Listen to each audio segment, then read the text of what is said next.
এবাৰ চিন্তা কৰক যে বিটিআৰৰ সমস্যাবোৰ সমাধান হ'ব লাগে।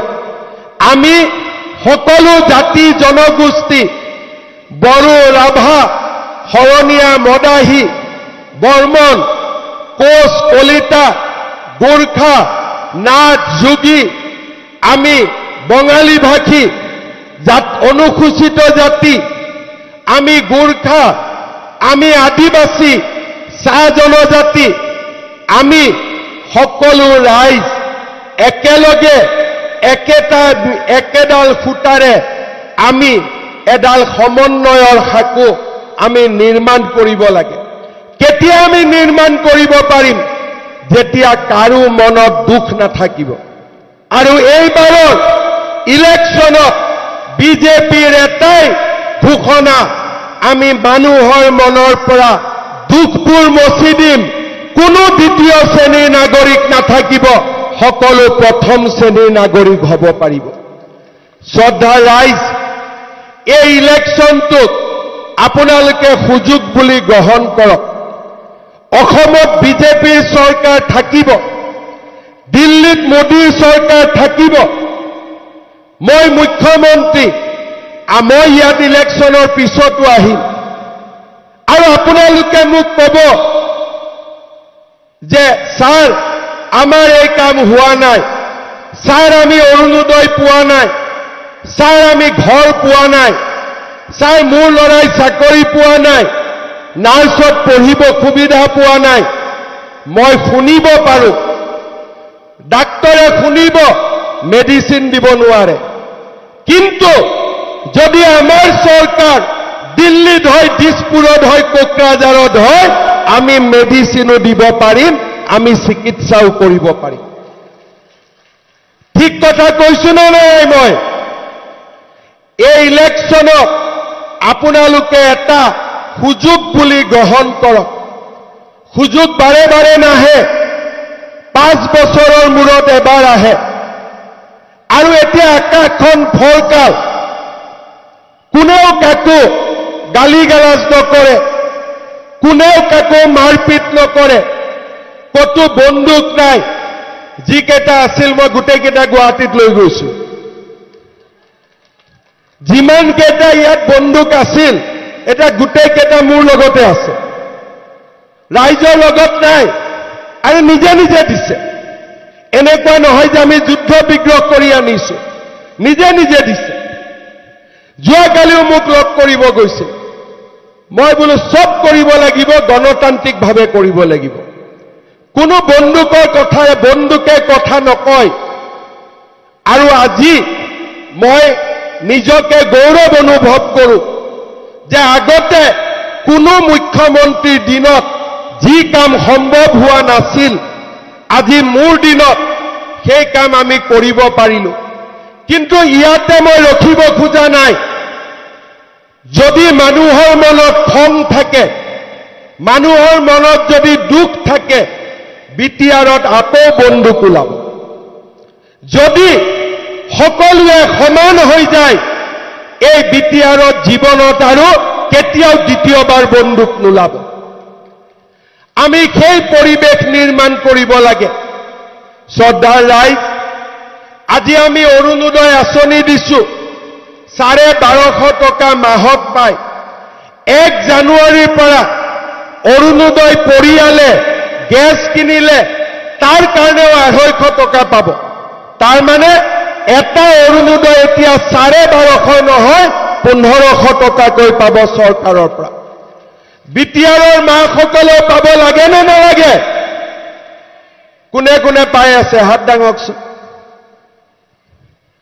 অকণমান হাত, এইফালে নাই। এবাৰ বিজেপিক ভোট দিয়ক, চবে হাত উঠাব, চবে হাত উঠাব। ঘৰ কিমানে পাইছে? প্ৰধানমন্ত্ৰীৰ ঘৰ কিমানে পাইছে? ঘৰ পোৱা নাই। পাব লাগে নে নালাগে? লাগে নে নালাগে? লাখপতি বাইদেউত কাৰ কাৰ নাম আছে? হাত দাঙক। 10,000 টকাত কাৰ কাৰ নাম আছে? তাতে তহঁতৰ নাম নাথাকেও বাবা, ল'ৰাৰ নাম কিয় থাকিব লাখপতি বাইদেউ? লাখপতি বাইদেউত কাৰ নাম আছে? বহুতৰ নাম নাই, সকলোৰে নাম থাকিব লাগে। এটিকলি দুটি পাতততো চবৰে নাম আছে, কাৰণ সেই লিষ্টখন আমি বনাইছো। সেই লিষ্টখন আমি বনাইছো, ভিচিডিচি নাই এটিকলি দুটি পাতত। সেইকাৰণে চবৰে নাম সোমাইছে। কিন্তু অৰুণোদয় প্ৰধানমন্ত্ৰীৰ ঘৰ ভিচিডিচিৰ মূৰত তেল দিব লাগে, হয়নে নহয়? নে মই ভুল কথা কৈছো?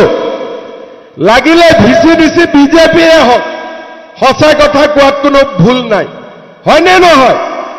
আৰু সেইকাৰণে আমি এই ইলেকশ্যনত ভোট দিম, যাতে সকলো আই মাতৃয়ে অৰুণোদয় পাব পাৰে, সকলো মানুহে মাটিৰ অধিকাৰ পাব পাৰে, সকলো মানুহে, দুখীয়া মানুহে প্ৰধানমন্ত্ৰীৰ ঘৰ পাব পাৰে, সকলো মহিলাই লাখপতি বাইদেউৰ টকা পাব পাৰে, আৰু বিটিআৰৰ ৰাইজেও যাতে সমান অধিকাৰ পাব পাৰে। শ্ৰদ্ধাৰ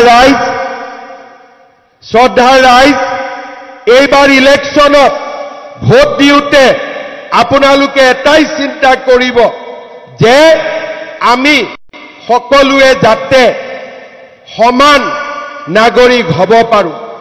শ্ৰদ্ধাৰ ৰাইজ, আজি মোক ৰাইজে কৈছে যে ইয়াত যিখন আমি আদৰ্শ চিকিৎসালয় কৰিছিলোঁ, তাতে আমাক আৰু ডাক্তৰ লাগে, আৰু নাৰ্ছ লাগে, চিকিৎসালয়খন উন্নত হ'ব লাগে, হয় নেকি? হয়নে নে নহয়? তাৰ পিছত ৰাইজে কৈছে যে মাজবাটৰ মাজেদি পাৰ হৈ যোৱা ভুটিয়ামাৰী নদীৰ গৰাখহনীয়া ৰোধ কৰিব লাগে, হয়নে নহয়? নে নালাগে নেকি? নালাগে, লাগে। তাৰ পিছত ৰাইজে কৈছে যে মাজবাটত থকা শিৱ মন্দিৰ আৰু আমাৰ মাজবাটত থকা মহামুনি মন্দিৰ, এই দুটাৰ সৰ্বাংগীন বিকাশ হ'ব লাগে, হয় নেকি? তাৰ পিছত ফুলগুৰিত বাঢ়নি পানীয়ে ভাঙি নিয়া ফুলবাৰী ভেটাটো আকৌ নিৰ্মাণ কৰিব লাগে, 32খন গাঁৱৰ কৃষক ৰাইজ উপকৃত হ'ব, হয় নেকি? ৰাইজে কৈছে যে মাজবাট মহাবিদ্যালয়ত এটা বিজ্ঞান শাখা মুকলি হ'ব লাগে, লাগে নেকি? ৰাইজে কৈছে যে লালপানীৰ আৰক্ষী চকী আমাৰ পূৰ্ণ পৰ্যায়ৰ হ'ব লাগে। ৰাইজে কৈছে বিটিআৰ নিবাসী অসমীয়া ভাষী খিলঞ্জীয়া লোকসকলে ভূমিৰ অধিকাৰ পাব লাগে, সকলোৱে পাব লাগে। ৰাইজে কৈছে যে ৰৌতাত আমাৰ বড় বজাৰৰ পৰা বৰজাৰলৈকে ধনশিৰি নদীৰ ওপৰত এখন নতুন দলং বনাব লাগে, লাগে নেকি? তাৰ পিছত ৰাইজে কৈছে পাগলা লিভাৰৰ গৰাখহনীয়া সমস্যা সমাধান কৰিব লাগে, কপাটি অঞ্চলৰ ধনশিৰি নদীৰ গৰাখহনীয়া সমস্যা কৰিব লাগে, ধনশিৰি ঘাটত এটা ইনডোৰ ষ্টেডিয়াম বনাব লাগে। ঠিকে কৈছে নে? কৈছে নে আৰু কিবা আছে? কি লাগে? ফটো লাগিব, ফটো উঠিলে হৈ যাব। আৰু কি আছে আমাৰ? আচ্ছা, জাগাই জাগাই ডাষ্টবিন দিব লাগে, স্বচ্ছ ভাৰত, ঠিক কথা। এই তহঁত দুটা কি আছে বাবা? ৰখ, মই গৈ আছো, গামোচাখন ৰাখ তাতে, হ'ব? মই কথাখিনি, মোৰ কথাখিনি বুজি পাইছেনে নাই আপোনালোকে? বিজেপি ইলেকশ্যন খেলিব লাগে নে নালাগে? ভিচিডিচিৰ লগত থাকিব লাগে নে নতুন ব্যৱস্থা হ'ব লাগে? নতুন ব্যৱস্থা লাগে নে নালাগে? পাক্কা লাগে? 5 নৈত খেলিব লাগে নে ৰৌতাটো খেলিব লাগে? অকল 5 নৈত খেলিব লাগে নে ৰৌতাটো খেলিব লাগে? লাগে। 5 নৈত খেলিব লাগে নে নালাগে? সকলোৱে ভোট দিব নে নিদিব? পাক্কা?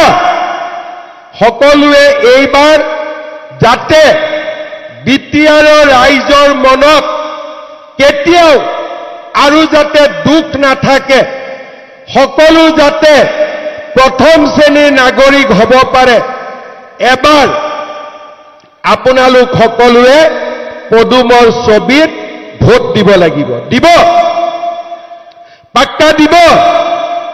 তেতিয়াহ'লে মোৰ লগত একেলগে একেবাৰে গগন ভেদী চিঞৰেৰে সৈতে মোৰ লগত ক'ব, ভাৰত মাতা কি, ভাৰত মাতা কি, নৰেন্দ্ৰ মোদী, নৰেন্দ্ৰ মোদী, 5 চেৰভাঙৰ কাৰ্যকৰ্তা, ৰৌতাৰ কাৰ্যকৰ্তা।